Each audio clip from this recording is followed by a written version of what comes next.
Quand je l'ai pris en famille d'accueil, on ne savait pas dans quoi qu'on s'embarquait. On ne savait pas si ça allait être une amputation.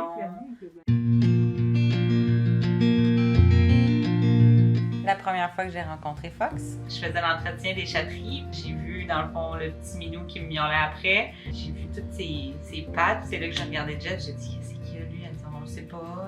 On pense qu'il est né comme ça ou qu'il serait arrivé un accident, mais il est arrivé comme ça. Puis, il avait ses petits frères avec lui, puis il jouait comme s'il n'y avait rien, là. Comment on a trouvé son nom? En fait, on cherchait des noms par rapport à quelqu'un qui était handicapé. Fait qu'on a pensé à Terry Fox. On a gardé Fox pour son nom. La vétérinaire a envoyé prendre des radiographies pour qu'on comprenne un peu mieux ses pattes. Puis le résultat, c'était une malformation des deux tibias.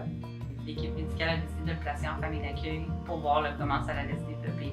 Quand je l'ai pris en famille d'accueil, on ne savait pas dans quoi qu'on s'embarquait. On ne savait pas si ça allait être une amputation.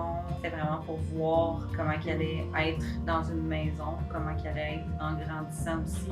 On parlait de quelques mois, voire indéterminés, la période que je l'aurais en famille d'accueil. Fox est arrivé quand même gêné, par exemple.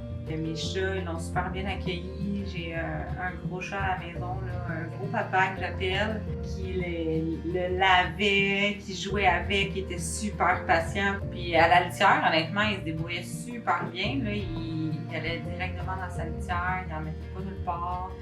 Ça n'a rien changé qu'il y ait des pattes courbées comme ça. Là. Il se déplaçait, il courait, il jouait. C'était un chat tout à fait normal. Quand les filles m'ont dit qu'il était prêt pour l'adoption, j'étais contente. Je savais que j'allais m'ennuyer de lui parce qu'il mettait de la vie chez nous. J'avais hâte de voir s'il y allait avoir des gens qui allaient être intéressés par un chat comme ça. Quand on a reçu l'application de la famille adoptive, la dame elle nous a vraiment dit des choses qu'il fallait vraiment qu'elle me dise pour que je sois en confiance à 100%. Comme quoi que l'ami de son copain faisait des prothèses biomécaniques, il voulait travailler sur quelque chose pour Fox, pour l'aider dans le futur. La dame elle partait de 3 heures de route pour venir au refuge, puis elle était vraiment intéressée. Fait que ça m'a comme vraiment mis en confiance que c'était une bonne famille. Quand ils sont arrivés, Fox était déjà in love avec eux. C'était une super famille, vraiment. Là. Si on pouvait avoir des familles d'adoption comme ça pour tous nos chats, ce serait numéro 1. J'ai des nouvelles depuis le jour 1, 10 minutes après le départ de Fox. Ça va très bien. Là. Ils ont fait une petite rampe pour qu'il puisse monter sur le lit. Fait qu'il monte et descend de lui-même du lit, vit sa best life.